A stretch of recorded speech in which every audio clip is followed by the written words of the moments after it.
لو سمحت تعالى اجري معايا. لو سمحت اتخلص من الحاجة الخطيرة اللي في جسمك.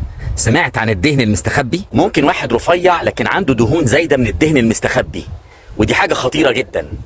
ايه الحكاية؟ في جسمك حاجة خطيرة ارجوك اتخلص منها. سمعت حضرتك عن الدهن الحشوي؟ كمية دهن كبيرة جوه بطنك حوالين المصارين والمعدة والكبد. ده مختلف تماما عن الدهن اللي تحت جلدك. لما يكون عندك دهن كتير في منطقة البطن ده ممكن يكون نوعين. النوع الاول بسيط، صحيح شكله وحش لكنه بسيط وضرره خفيف، وهو النوع الدهن المتخزن تحت جلدك. النوع ده من الدهن يرى ويلمس، وباختبار بسيط تقدر تحسه بين صوابعك. لما تيجي في جلد بطنك كده وتمسك حته من الجلد تحس كتله الدهن بين صوابعك.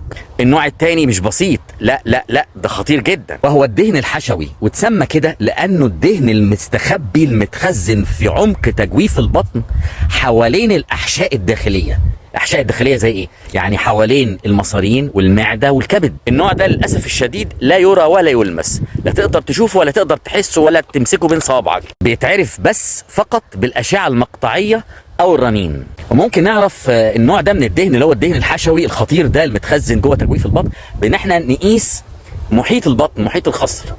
لو لقينا ان في الرجاله اكتر المحيط ده اكتر من 102 سم، او في الستات اكتر من 88 سم، يبقى هنا دخلنا في حاجه اسمها الميتابوليك سيندروم، اللي هو في زياده في محيط الخصر وممكن يؤدي الى مقاومه الانسولين، ومعناه ان عنده دهن زياده في المنطقه دي ودهن حوالين الاحشاء كتير. طب هو النوع ده من الدهن ليه بنقول عليه خطير؟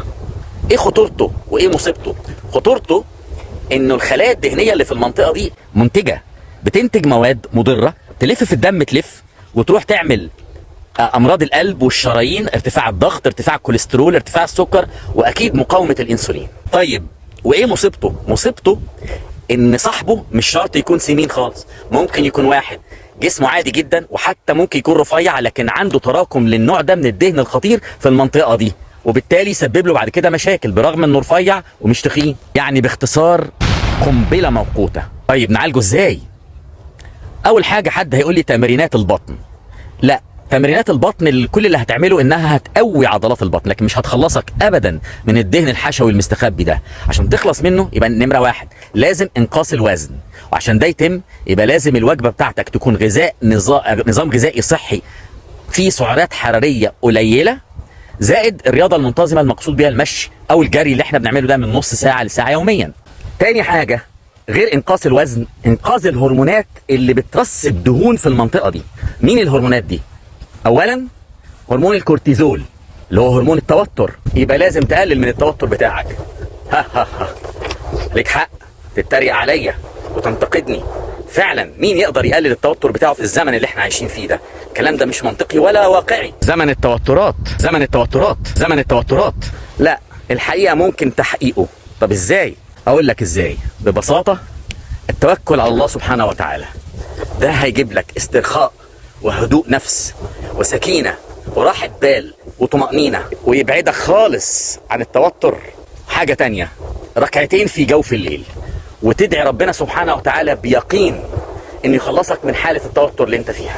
صدقني تخلص مشكلتك بركعتين في جوف الليل ان شاء الله. حد يقول لي يا عم كلمنا بالعلم، اقول له ما هو ده صميم العلم، انك تعلم ان فوق العلم في رب العلم ورب الأسباب اللي لازم نلجأ له سبحانه وتعالى لما يعجز العلم وتعجز الأسباب.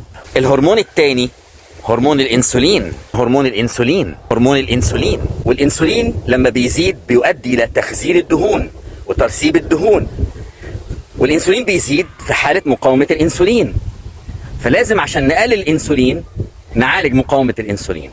طب إزاي؟ لا إزاي دي بقى قصة طويلة عريضة، لكن باختصار نعالج مقاومة الانسولين نمرة واحد بانقاص الوزن، نمرة اتنين بنظام غذائي يعتمد على التقليل من النشويات، ثلاثة بعلاج دوائي اللي هو الشهير جدا جدا جدا اللي هو الميتفورمين، رابعا المشي المنتظم او الجري المنتظم. وعشان كده قلت لحضرتك تعال اجري معايا من نص ساعة لساعة يوميا. عرفت ليه انا طلبت من حضرتك تجري معايا او على الاقل تمشي معايا من نص ساعة لساعة يوميا؟ طب عرفت خطورة الدهن المستخبي، الدهن الحشوي اللي هو الفيسرال فات اللي في تجويف البطن؟ طب كنت تعرف ان ممكن واحد يكون رفيع بس عنده كمية دهن كتير في بطنه؟ وخطيرة. أرجوك خلي بالك لو سمحت، أرجوك خلي بالك لو سمحت.